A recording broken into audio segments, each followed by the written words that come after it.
Somewhere near Sirius, the brightest star in Earth's night sky, there is a second object almost no one would notice without a telescope. It does not shine with the same brilliance. It does not dominate the sky. And yet, in some ways, it is far more disturbing. That object is Sirius B, a white dwarf roughly the size of Earth, but with a mass close to that of the Sun. A dead star compressed into a sphere so dense that a single teaspoon of its material would weigh several tons. And by the logic of ordinary physics, it should not be able to exist. This is where the story begins. Not with explosions, not with black holes, but with a quieter mystery. How can something so massive be squeezed into something so small without continuing to collapse? A living star makes sense at first glance. Its core is hot, fusion is active, energy is being released, and that energy pushes outward against gravity. But Sirius B is different. It is not burning. It is not producing fresh energy in its core. It is the leftover core of a star that has already spent its fuel. Gravity should be winning completely, and yet it does not. That is what makes white dwarfs so strange. They are not supported by fire. They are not held up by ordinary pressure. They survive because matter itself changes character under extreme compression. Deep inside a white dwarf, the familiar rules of classical physics are no longer enough.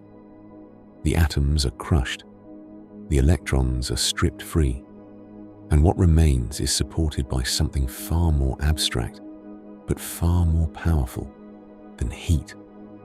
To understand why a dead star can resist its own collapse, we first need to understand what holds up a living star in the first place. Because the moment that support disappears, gravity takes over. And everything that follows, red giants, white dwarfs, neutron stars, even black holes, begins with that loss. In the next chapter, we start with the sun itself and the fragile balance that keeps every ordinary star alive. Every star you see in the night sky exists because of a balance, not a peaceful balance, but a constant struggle between two forces that never stop pushing against each other. On one side is gravity. Every particle inside a star pulls on every other particle, dragging everything inward. The more mass a star has, the stronger that pull becomes. In a star like the Sun, this inward pressure at the core is unimaginably intense, billions of times stronger than anything we experience on Earth. On the other side is pressure created by heat. At the core of the Sun, temperatures reach around 15 million degrees.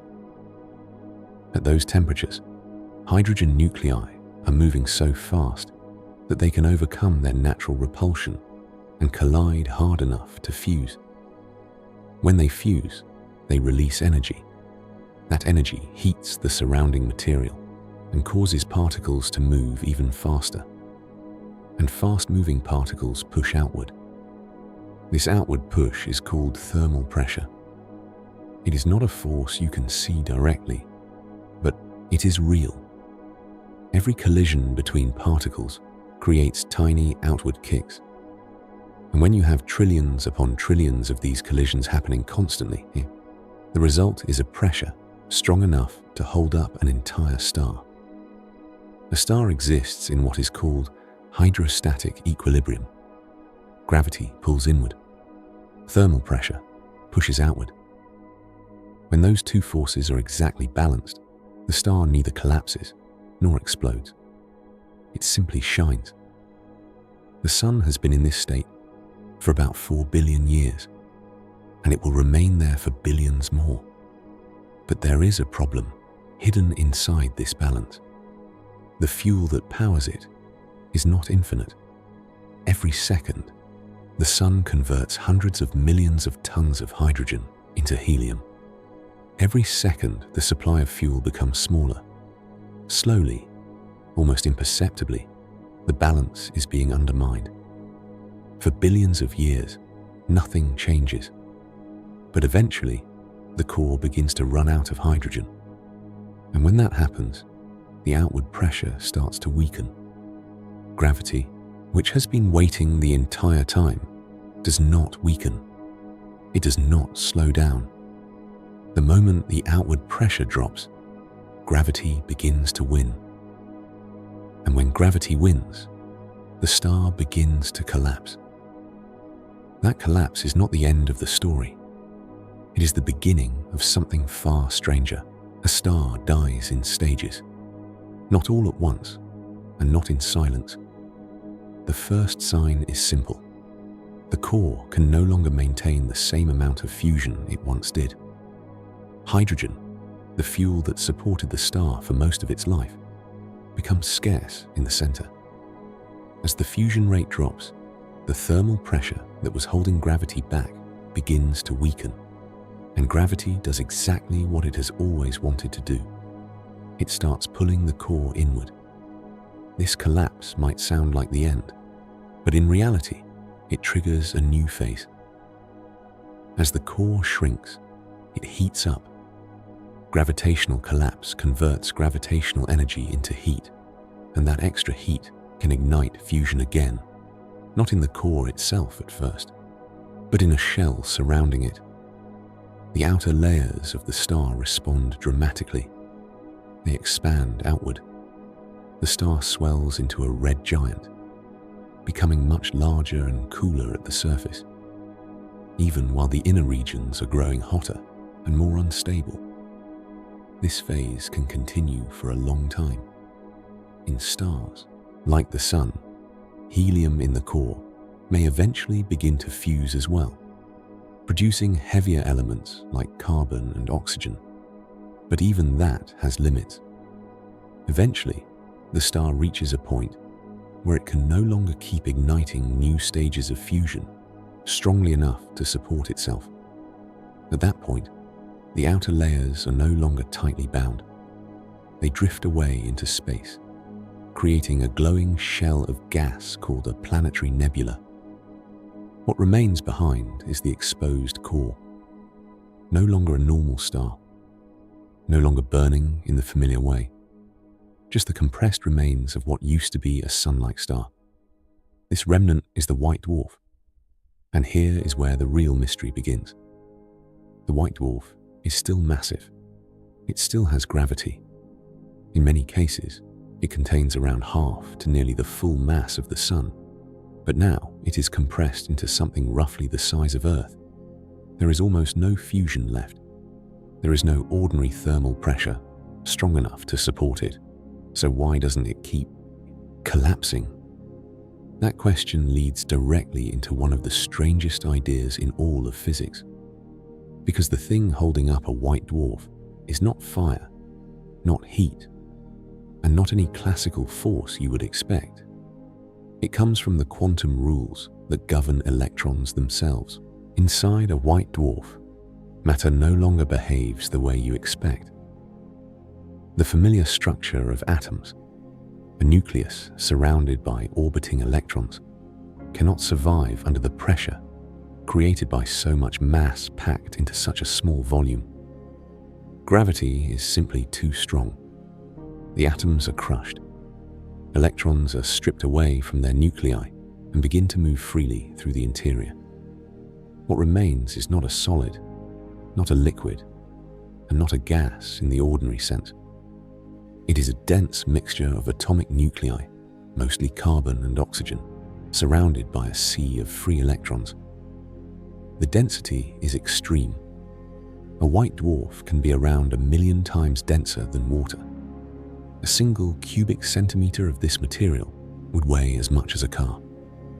At these densities, something important changes. In everyday matter, pressure comes from temperature. Heat particles up. They move faster, collide more often, and push outward. Cool them down, and the pressure drops. This is how gases behave. This is how stars behave while they are alive. But inside a white dwarf, that logic breaks. Even if you were to cool a white dwarf down to extremely low temperatures, the pressure holding it up would barely change. The electrons inside are not behaving like a normal gas anymore. Their pressure does not depend on heat.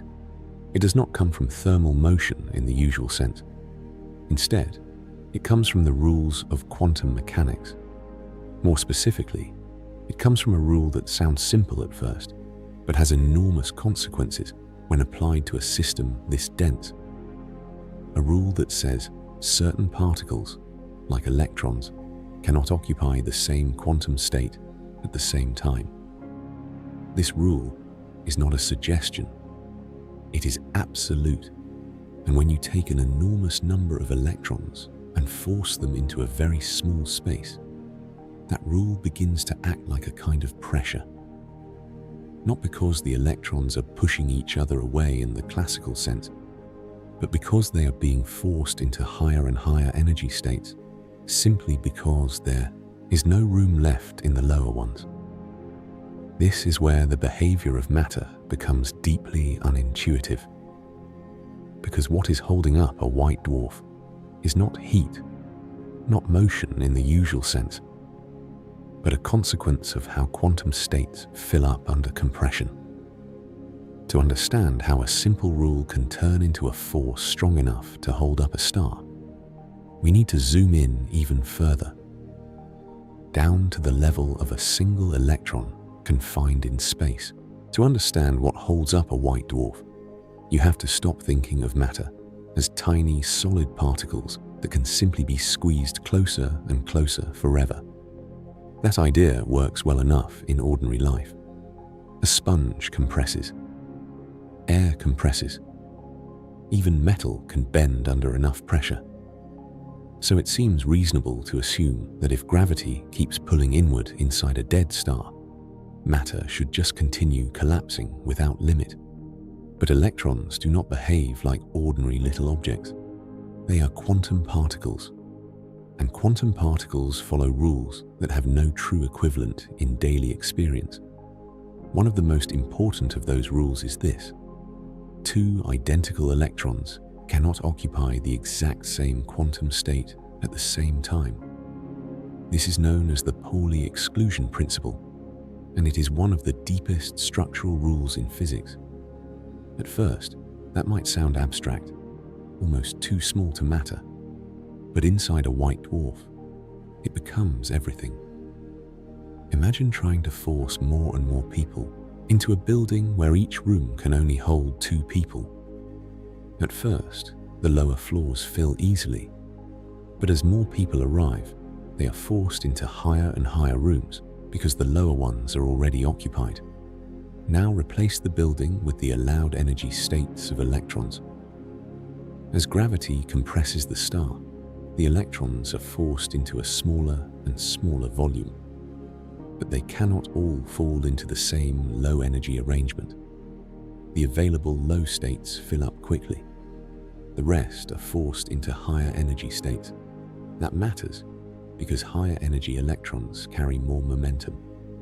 And more momentum means more resistance to being squeezed further. This resistance is not caused by heat. It is not caused by burning. It is not even caused by electrons pushing in the ordinary sense. It is caused by the fact that the quantum rules leave them nowhere else to go. And that simple restriction, repeated across an entire dead star, becomes powerful enough to resist gravity itself. The strange thing about the Pauli exclusion principle is that it does not sound like a force. It sounds more like a rule, a restriction, a statement about what electrons are allowed to do.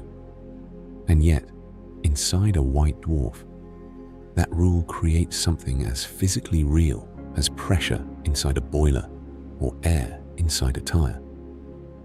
To see how, imagine placing a single electron inside a tiny box.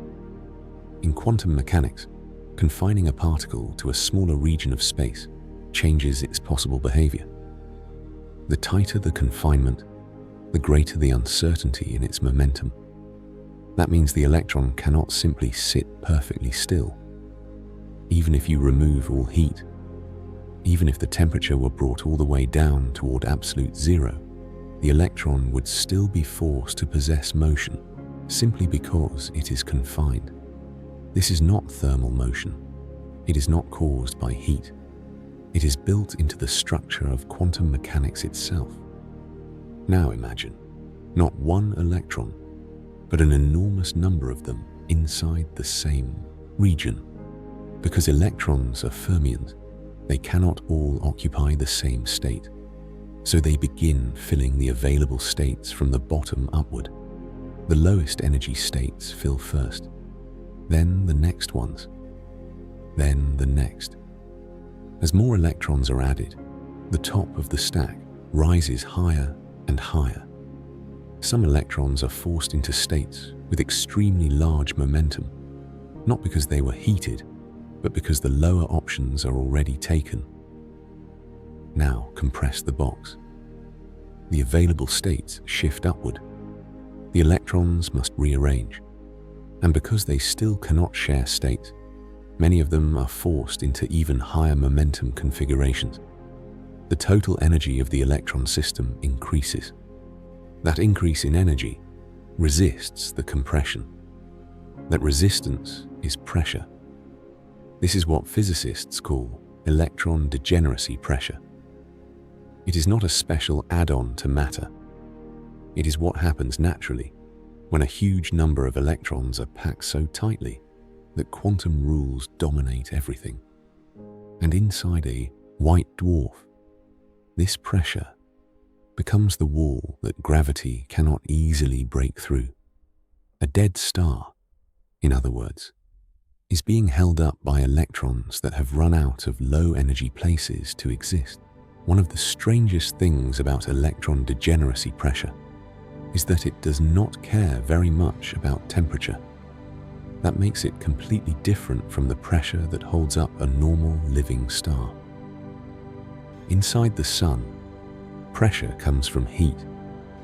Fusion in the core releases enormous amounts of energy, and that energy keeps particles moving at tremendous speeds.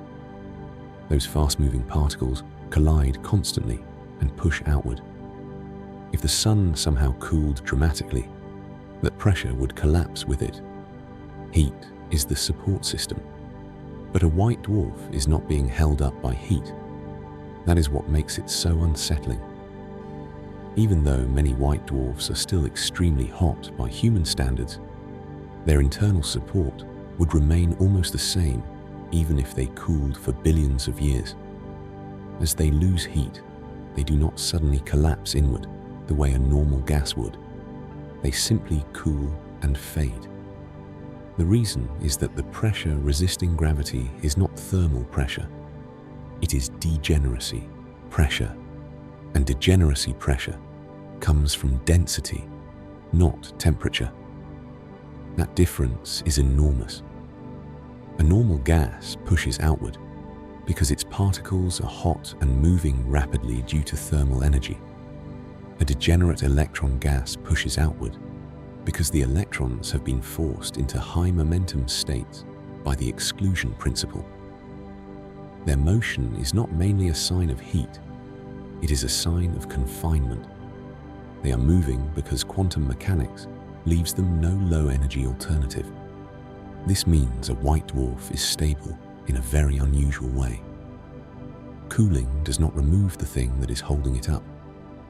The star can radiate away its remaining heat for billions and billions of years, becoming dimmer, colder, and darker over time, yet still remain structurally intact. That is why white dwarfs are often described as stellar embers. They are no longer active stars, but they do not collapse into nothing. They remain as dense, compact remnants held apart by a pressure that exists even in the near absence of heat. A white dwarf is not alive in the usual stellar sense, but it is still standing, supported by a law of nature far deeper than fire. To really understand electron degeneracy pressure, It helps to picture the inside of a white dwarf in a simpler way. Imagine a staircase. Each step represents an allowed quantum state for an electron. The lowest step is the lowest energy state. The next step is slightly higher in energy, then another and another. Each step can hold only 2 electrons, one with one spin orientation and one with the opposite. Now start filling the staircase. The first 2 electrons take the bottom step. The next 2 take the second. The next 2 take the third. As more and more electrons are packed into the star, the staircase fills upward. Eventually, with so many electrons squeezed into such a small volume, some of them are forced very high up the staircase. Not because they are hotter, not because they are more excited in the ordinary sense, but because all the lower places are already occupied. That is the key idea. Inside a white dwarf, there are so many electrons packed together that the uppermost occupied states correspond to enormous momentum. The electrons near the top of the filled stack are moving extremely fast, in some cases at a significant fraction of the speed of light. They are not there by choice. They are there because the exclusion principle leaves no lower option available. Now imagine gravity trying to compress the star even more. Compression makes the staircase steeper. The spacing between the allowed states changes, and the electrons are forced into even higher energy steps. That means the total energy of the system rises sharply. Gravity has to do more and more work to push the electrons into those increasingly costly states. That growing energetic cost is what we experience as pressure. So the white dwarf is not supported by some mysterious invisible wall.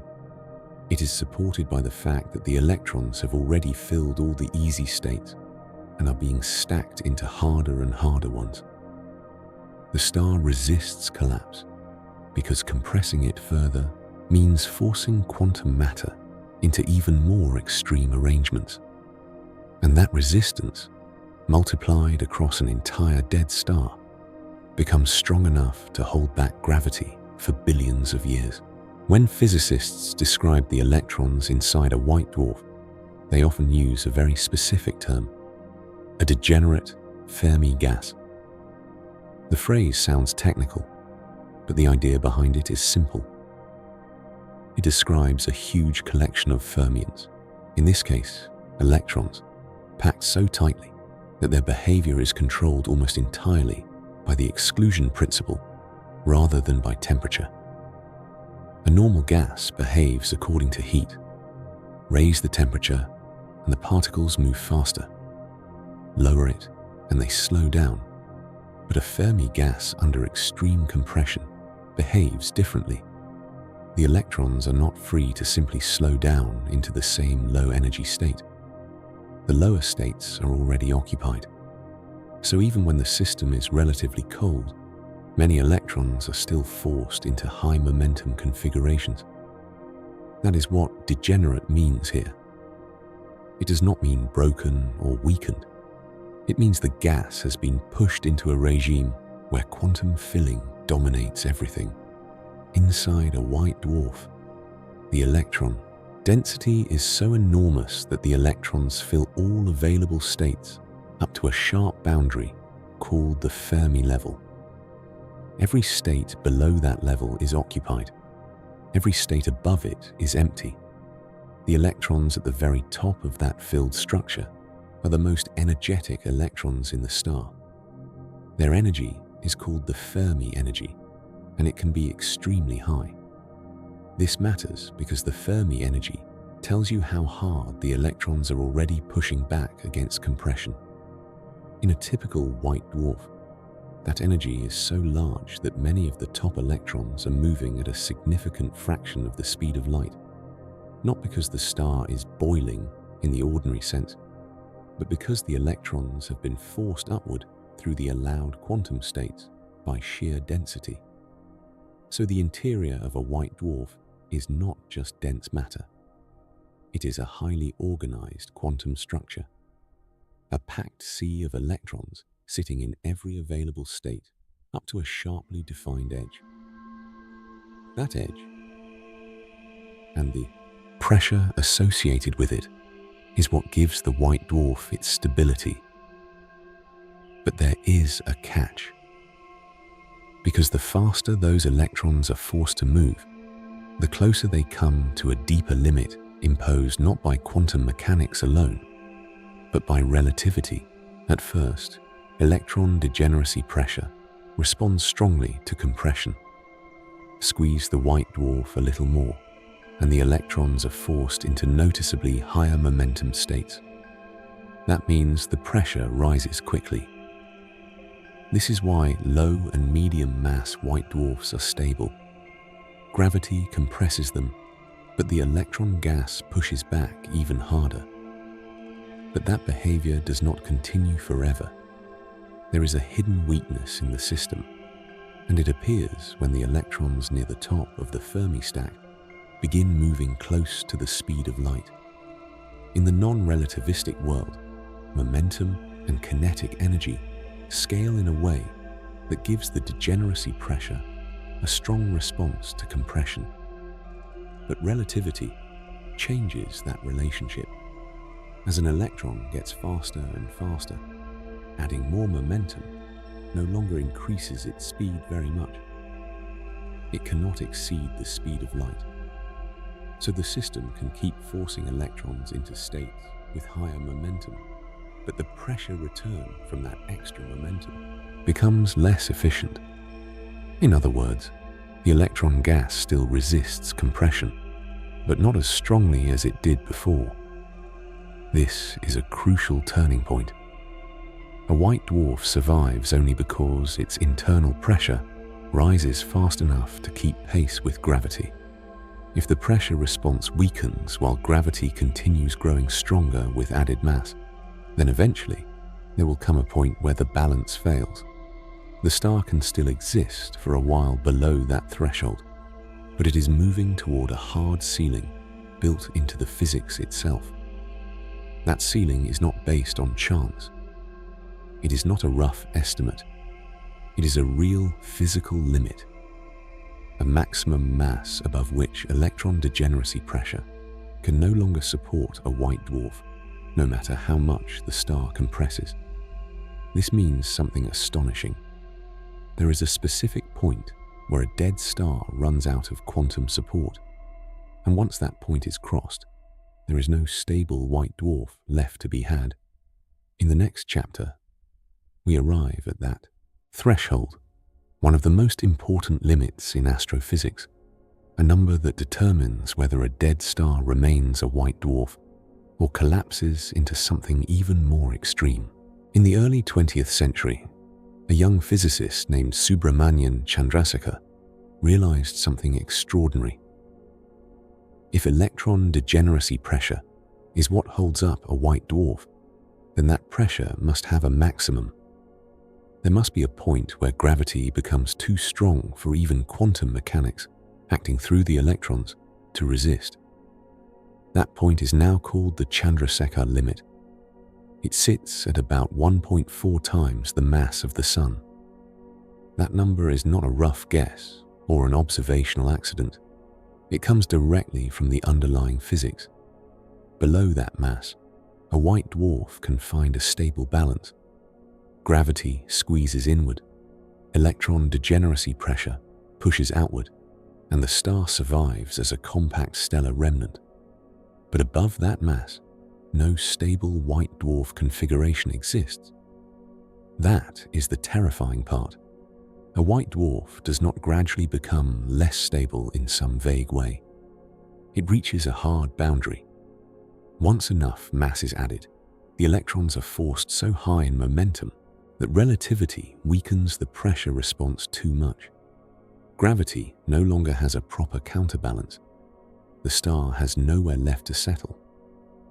This means a white dwarf is not just a dead star. It is a dead star living under a strict cosmic weight limit. And nature actually uses this limit in a very dramatic way. In binary star systems, a white dwarf can sometimes steal material from a nearby companion star. As it gains mass, it is pushed closer and closer to the Chandrasekhar limit. If it crosses that threshold, the result is not a slightly denser white dwarf. The result is collapse, instability, and in some cases, one of the most violent explosions in the universe.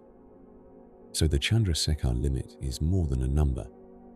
It is a dividing line between stability and catastrophe, a boundary where a star can no longer remain what it was.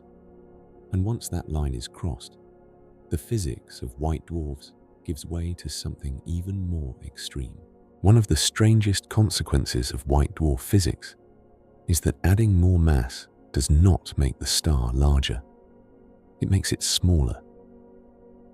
That sounds backwards because almost everything in everyday life trains you to expect the opposite. Bigger things are usually more massive. A mountain is larger than a rock. A planet is larger than a boulder. Mass and size usually rise together. But white dwarfs do not follow that intuition at all. A white dwarf becomes more compact as it becomes more massive. The reason comes directly from the balance between gravity and electron degeneracy pressure. Add more mass to the white dwarf, and gravity strengthens. The star is squeezed harder. That stronger compression forces the electrons into a smaller volume, which increases their density and pushes them into even higher momentum states. The degeneracy pressure rises in response, but the new equilibrium is found only after the star has shrunk, so the star does not bulk up. It tightens. This leads to an extraordinary relationship. Among white dwarfs, the more massive ones are actually the smaller ones. A white dwarf with less mass may be somewhat larger, while one approaching the Chandrasekhar limit becomes dramatically more compact. In the extreme case, the radius can become only slightly larger than that of Earth, while containing nearly the mass of the Sun. That means the strongest white dwarfs are also the most crushed. And as the star shrinks, the electrons inside are pushed into more extreme and more relativistic states. The Fermi energy rises. The top of the electron staircase gets steeper. The support system still works, but it is being pushed toward its breaking point. This is why adding mass to a white dwarf is dangerous. The object is not just becoming heavier, it is becoming denser, faster, and more unstable in a very precise quantum mechanical sense. Every extra bit of mass moves it closer to the threshold, where electron degeneracy pressure can no longer keep up. So a white dwarf has a very unusual fate. The more material it gains, the smaller it becomes, and the smaller it becomes, the closer it moves toward collapse. A white dwarf left alone can remain stable for billions, even trillions of years. It simply cools, fades, and slowly becomes darker over time. But many white dwarfs are not alone. They exist in binary systems, orbiting another star, and in those systems, things can become dangerous. If the companion star expands or loses material, the white dwarf can begin pulling that matter toward itself. Gas, mostly hydrogen and helium, spirals down onto the white dwarf's surface. At first, this may seem harmless. The star is just gaining mass. But because white dwarfs live under the Chandrasekhar limit, every added layer pushes them closer to disaster. Sometimes the accreted gas ignites only at the surface, causing a nova, a powerful but not terminal eruption. But if the white dwarf continues gaining enough mass, the situation becomes much more serious. Its internal density rises. Gravity strengthens. The electrons are forced into even more extreme states. The star moves closer and closer to the point where electron degeneracy pressure can no longer hold the structure together. And if it crosses that line, the outcome can be catastrophic. In many cases, the white dwarf does not quietly collapse. Instead, the conditions become so extreme that carbon fusion ignites explosively throughout the star, almost all at once. Because white dwarfs are supported by degeneracy pressure rather than normal thermal expansion, they do not regulate the runaway heating the way ordinary stars do. The fusion accelerates uncontrollably. The result is a Type 1a supernova. This is one of the brightest explosions in the universe. For a brief time, a single white dwarf can outshine an entire galaxy. The star is not damaged, it is destroyed. So a white dwarf in a binary system is not just a dead star. It can become a ticking cosmic bomb, stable only as long as it stays below its quantum support limit. And if enough mass is added, the star does not simply become denser. It crosses a line where its entire structure can no longer exist. Not every white dwarf that becomes too massive ends its life in the same way. In some situations, instead of exploding completely in a Type 1a supernova, the star may begin collapsing inward more directly. And when that happens, the physics changes fast. As gravity overwhelms electron degeneracy pressure, the density of the star rises catastrophically. The electrons, already forced into extreme states, are pushed into conditions where a new process becomes possible. They begin combining with protons. An electron and a proton can merge to form a neutron and a neutrino. This process is called electron capture. That is a crucial moment because the white dwarf depends on electrons for its support. Remove enough electrons, and you are not just increasing the pressure problem, you are dismantling the very mechanism that was holding the star up. Fewer electrons means less electron degeneracy pressure. Less degeneracy pressure means faster collapse. Faster collapse means even higher density. And higher density allows even more electron capture. The process feeds on itself. As the collapse accelerates, neutrinos are produced in enormous numbers and stream outward through the star. The core becomes denser and denser in a matter of seconds. The white dwarf is no longer a white dwarf in any meaningful sense. The structure supported by electron degeneracy pressure is gone, but collapse does not continue forever without interruption. At some point, the density becomes so extreme that another layer of quantum resistance appears. The particles now doing the resisting are no longer electrons, they are neutrons. And that means the star is entering a completely new category of object. The white dwarf phase ends where electron degeneracy pressure fails. What comes next is matter compressed to an even more violent and unnatural state. One where an entire stellar core is held up not by electrons, but by neutrons packed almost impossibly close together. In the next chapter, we arrive at one of the strangest objects in the universe, the neutron star. When a collapsing stellar core becomes dense enough, ordinary atomic structure is gone, electron support is gone, and the matter begins transforming into something far more extreme. Electrons are forced into protons, producing neutrons in huge numbers. The result is a star made mostly of neutrons. This is the birth of a neutron star. A neutron star is what remains when gravity crushes matter beyond the white dwarf stage, but does not yet force it all the way into a black hole. It typically contains between 1 and 2 times the mass of the Sun, but all of that mass is compressed into a sphere only around 20 kilometers across. That is not a planet-sized object, that is city-sized, and yet it contains the mass of a star. The density is almost impossible to picture. A sugar cube-sized amount of neutron star material would weigh more than a mountain. The surface gravity is so intense that if you somehow stood there, the force would instantly destroy you. The escape velocity is a significant fraction of the speed of light. Even light itself is bent noticeably by the star's gravity, and still, somehow, it does not keep collapsing. Why? Because the same basic quantum principle appears again. Neutrons, like electrons, are fermions. They also obey the exclusion principle. That means no two identical neutrons can occupy the same quantum state. So as gravity tries to compress them further and further, the neutrons are forced into higher and higher momentum states, just like the electrons were inside a white dwarf. This creates neutron degeneracy pressure, so the neutron star is not held up by a completely different kind of magic.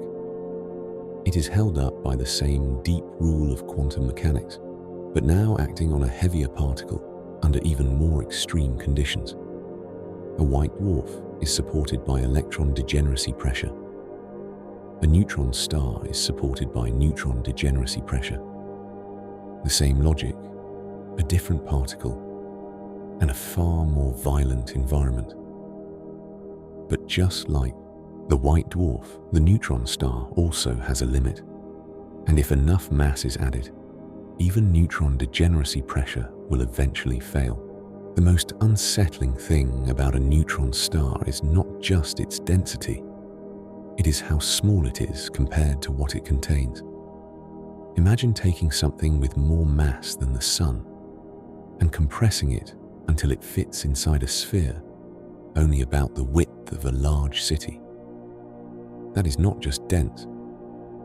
That is matter pushed to the edge of what the universe seems willing to allow. If Earth were compressed to neutron star density, the entire planet would fit inside a sphere only a few hundred meters across. Mountains, oceans, continents, every city and every ocean trench, all crushed into something smaller than many stadiums. That gives you a sense of how extreme this object really is. The outer layers of a neutron star are not uniform. Near the surface, there is a crust made of incredibly dense nuclei and electrons. But deeper down, the structure becomes stranger. The nuclei are pushed so close together that they begin losing their individual identity. Neutrons start leaking out. Matter becomes less, like a collection of atoms, and more, like a continuous nuclear fluid. Go deeper still, and the uncertainty grows.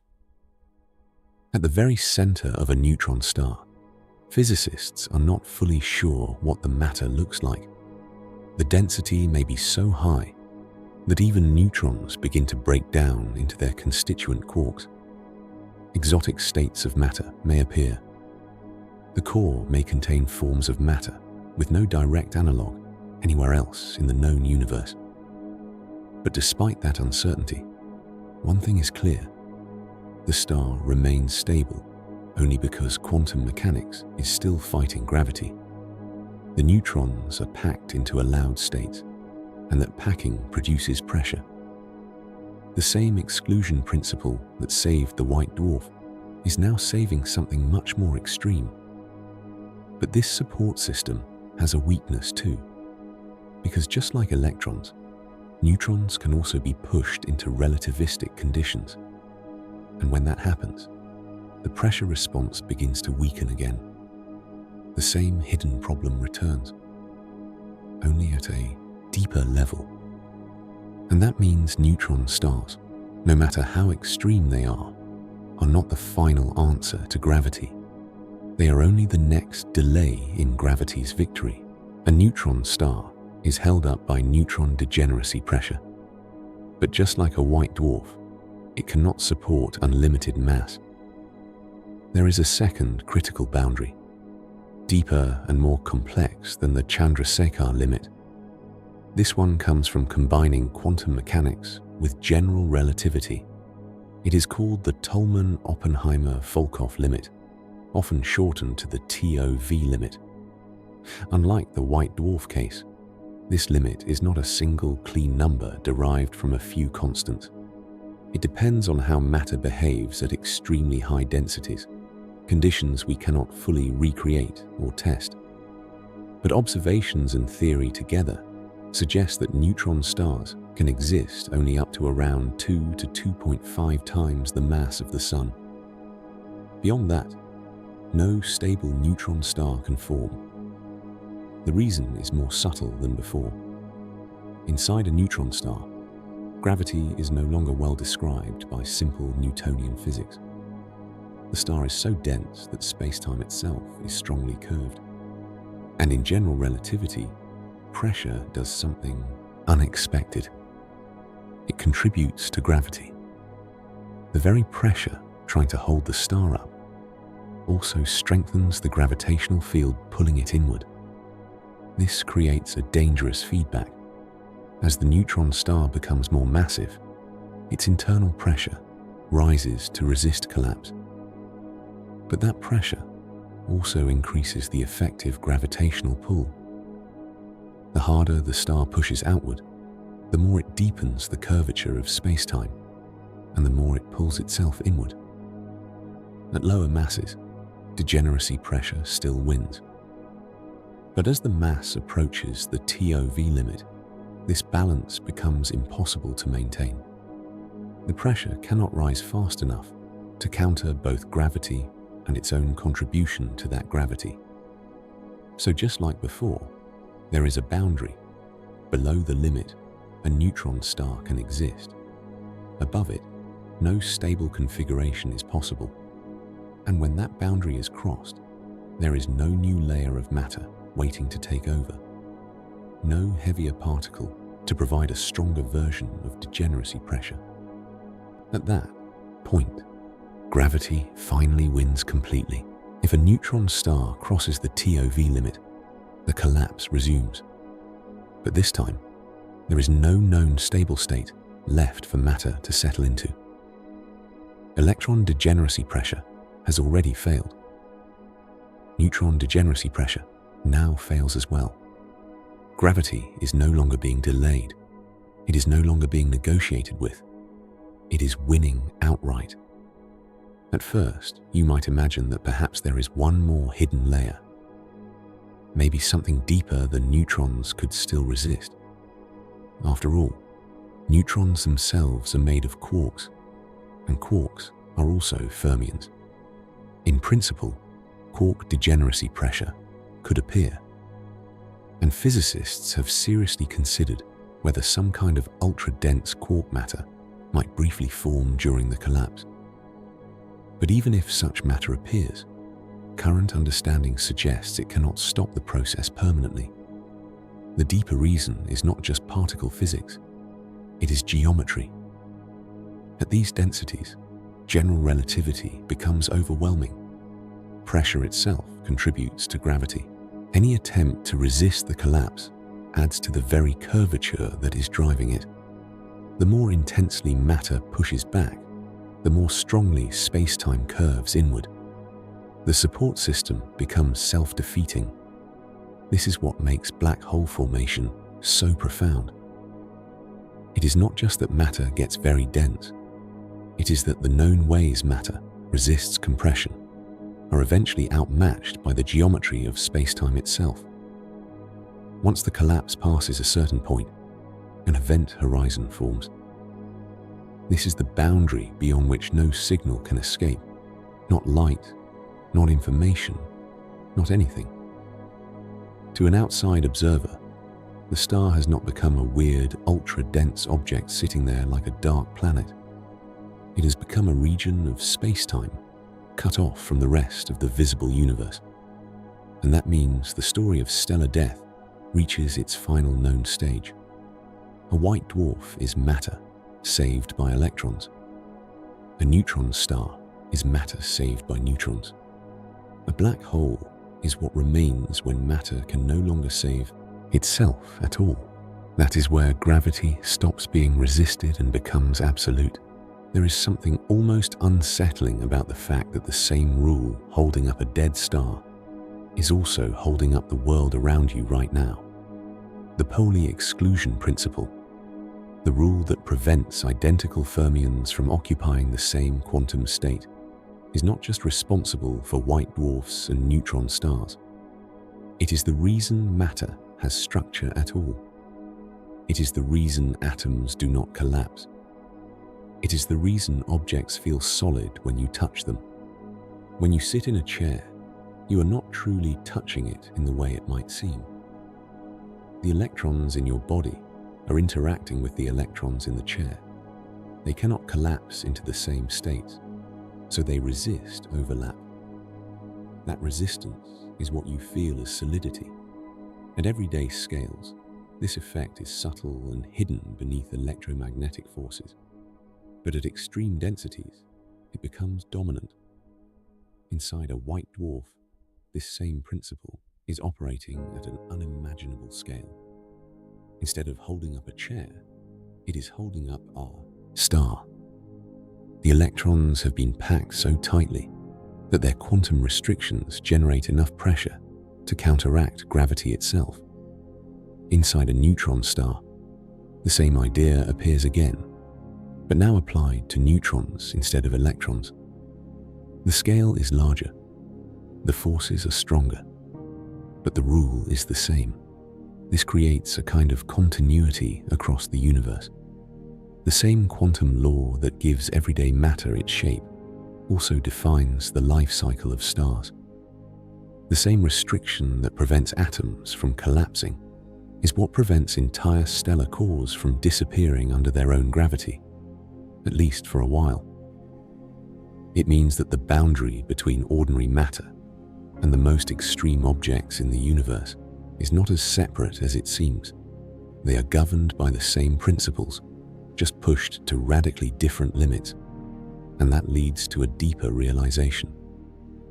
What feels stable and ordinary to us is only stable because gravity is weak here. Increase the pressure enough, increase the density enough, and the same rules begin to produce entirely different realities. A natural question follows from all of this. If white dwarfs are dead stars, and if they slowly lose heat over time, why do they not eventually collapse once they become cold enough? The answer is one of the most important ideas in this entire story. Cooling is not the same thing as losing support. For an ordinary gas, pressure and temperature are tightly linked. If you cool a gas, the particles slow down, collisions become weaker, and the pressure drops. If the pressure drops enough, the gas contracts. This is exactly how thermal pressure works in a normal star. As long as fusion is active, the star stays hot and supported. But once fusion stops, that kind of support fades. A white dwarf is different. Its support comes primarily from electron degeneracy pressure. And degeneracy pressure is not powered by heat. It comes from quantum state filling. The electrons are forced into high momentum states simply because there are too many of them confined in too little space. That structure remains even as the white dwarf cools. So a white dwarf can radiate away heat for billions of years without losing the main thing holding it up. This is why white dwarfs are often described as cooling embers.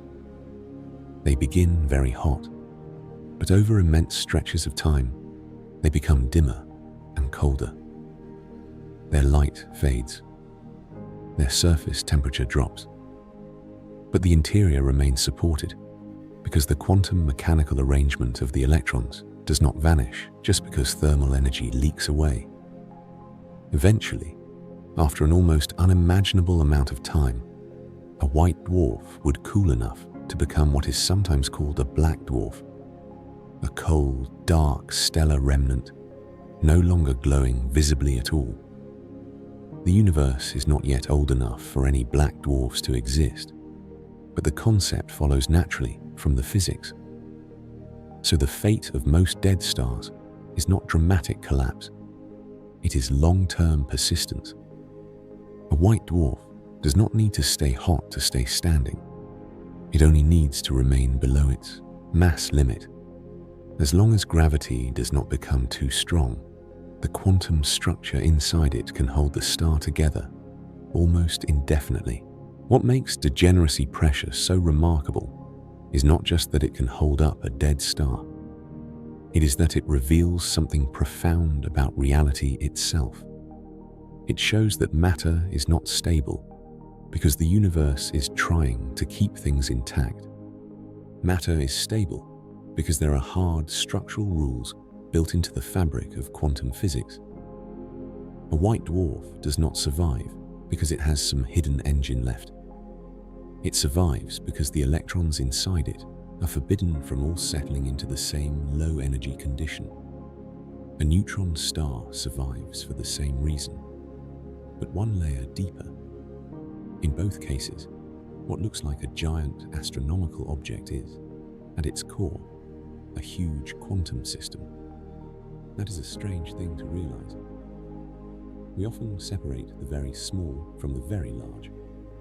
Quantum mechanics is supposed to describe electrons and atoms. Astronomy is supposed to describe stars and galaxies. But white dwarfs and neutron stars erase that boundary. They are places where the laws of the microscopic world shape the structure of massive objects directly. A white dwarf is roughly Earth-sized, but it exists only because of electron quantum states. A neutron star is only city-sized, but it exists only because neutrons obey the exclusion principle. These are not tiny corrections layered onto a mostly classical system. They are the entire support structure. And that means some of the most dramatic objects in the universe are not powered by violence alone. They are powered by rules. This is part of what makes stellar remnants so fascinating. They are not just leftovers.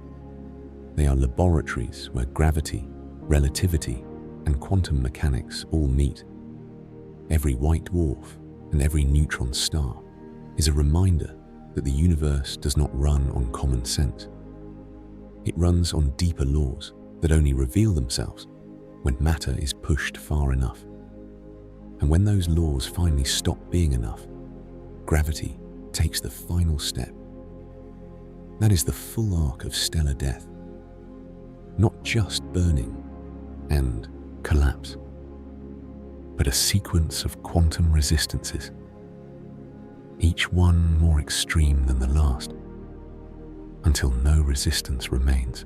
A white dwarf is held up by the universe, refusing to let electrons share the same state. A neutron star is held up by the universe, refusing to let neutrons do the same.